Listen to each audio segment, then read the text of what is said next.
नमस्कार दोस्तों, कुंभ मेले की शुरुआत हो गई है और वहाँ पे लाखों करोड़ों अपने हिंदू भाई अपने आस्था के साथ में वहाँ जा रहे हैं कि जो कि उनके लिए अच्छी बात है। अगर इस वीडियो में अगर कुंभ मेले की बात हो रही है तो कुंभ मेले में कितना टोटल बजट लगा है और ये कितने किलोमीटर के अंदर फैला हुआ है, हम इसी के बारे में चर्चा करेंगे। कुंभ मेले के बारे में बताया जाता है कि ये 4 किलोमीटर के अंदर में ये फैला हुआ है और कुंभ मेले के बारे में बताया जाता है कि ये हर साल नहीं लगता है, ये 12 साल के बाद एक बार इसका आयोजन किया जाता है और कुंभ मेले के अंदर लाखों करोड़ों हिंदू अपने आस्था के साथ में इस कुंभ मेले को देखने जाते हैं और वहाँ पे स्नान करने जाते हैं। अगर आप कुंभ मेले के अंदर अगर छोटी सी अगर चाय की दुकान या चाय समोसे की और स्वीट्स की दुकान अगर आप खोलना चाहते हैं तो यहाँ पे आपको भारी अमाउंट तक पे करना पड़ सकता है। अगर चाय की दुकान खोलनी है तो कितनी जगह चाहिए ये तो ऑलरेडी आपको पता होगा, लेकिन उतनी सी जगह के लिए आपको 10 लाख तक पे करना पड़ सकता है महज 45 दिन के लिए, क्योंकि कुंभ मेला 45 दिन तक लगातार चलता है। अगर चाय की ठपरी के मुकाबले में अगर आपको स्वीट्स की दुकान खोलनी है, समोसे की दुकान खोलनी है तो आपको 10 बाई 10 का कमरा चाहिए, तब जाके आप अच्छी तरह से स्वीट भंडार खोल सकते हो। लेकिन ये 10 बाई 10 का कमरा लेने के लिए और 45 दिन का लागत 50 लाख रुपए के करीब आता है। देखिए, यहाँ तक को बात सही है कि सरकार लाखों करोड़ों हिंदुओं के आस्था के साथ बहुत अच्छी व्यवस्था की है और कुंभ मेला का आयोजन किया गया है। लेकिन अगर इसके मुकाबले में अगर बात किया जाए तो हमारे कांवड़िया जो होते हैं, कांवड़ लेके जाते हैं तो उस टाइम पे भी हमारी सरकार उनका बहुत बढ़िया तरीके से स्वागत करती है, यहाँ तक कि हेलीकॉप्टर से फूल तक बरसाती है उनके ऊपर। लेकिन दुर्भाग्य वाली बात यह है कि हमारे यूपी बिहार में कुछ ऐसे लड़के हैं जो प्रोटेस्ट कर रहे थे। मतलब यूपी के अंदर अगर हम बात करें तो यूपीएससी वाले प्रोटेस्ट कर रहे थे, वहाँ सरकार ने इनके ऊपर लाठी चार्ज किए, पानी चार्ज किए और आंसू वाले गैस छोड़े। और यही सेम बात बिहार के अंदर है। बिहार के अंदर भी बीपीएससी छात्र वाले लड़के प्रोटेस्ट कर रहे थे और उनके ऊपर भी सरकार ने बहुत अभद्रता के साथ व्यवहार किया, यहाँ तक कि उनके ऊपर पानी छोड़े, आंसू वाले गैस छोड़े और लाठी चार्ज तक किया।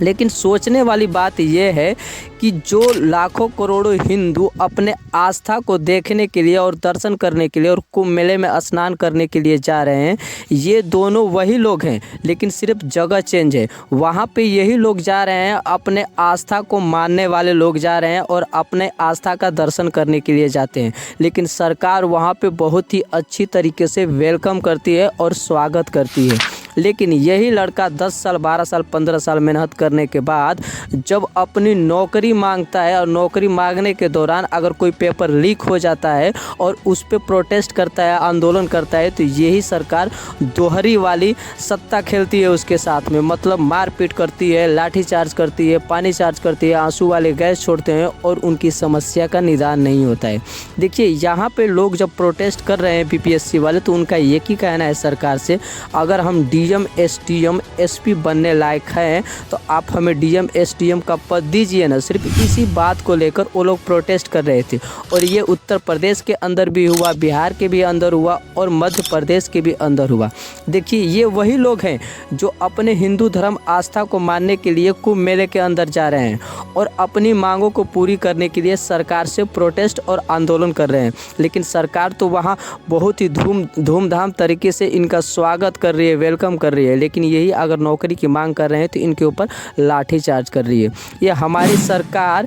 कम से कम अगर हिंदू धर्म के आस्था के बारे में अगर ख्याल रख रही है तो जो हमारे पढ़े लिखे नौजवान हैं और जो हमारे देश को चलाएंगे उनके ऊपर भी तो ध्यान रखना चाहिए। देखिए, इस बात से हमें याद आया कि उत्तर प्रदेश के अंदर 27,000 सरकारी स्कूल हैं जिनमें 50 से लड़के कम हो गए हैं और सरकार उनको परमिशन दे दिया है कि इन लड़कों को ट्रांसफ़र करके दूसरे स्कूल में भेजा जाए और उन स्कूलों को बंद किया जाएगा, क्योंकि सरकार के पास उतना बजट नहीं है कि उस स्कूल को चला पाए। लेकिन हम आपको एक इंटरेस्टिंग बात बता देना चाहते हैं कि एक तेलंगाना के अंदर स्कूल है जो कि खम्भम ज़िले के अंदर है और उस स्कूल में मात्र सिर्फ एक छात्रा पढ़ती है और एक छात्रा को पढ़ाने के लिए उस स्कूल को चलाया जा रहा है। तो अब ज़रा सोच के देखो यार, एक उत्तर प्रदेश की सरकार है और एक तेलंगाना की सरकार है, इन दोनों के अंदर क्या डिफरेंट है। ये तो पढ़ाई करने वाले लड़के अगर हिंदू धर्म को आस्था को मानने के लिए जा रहे हैं तो वहाँ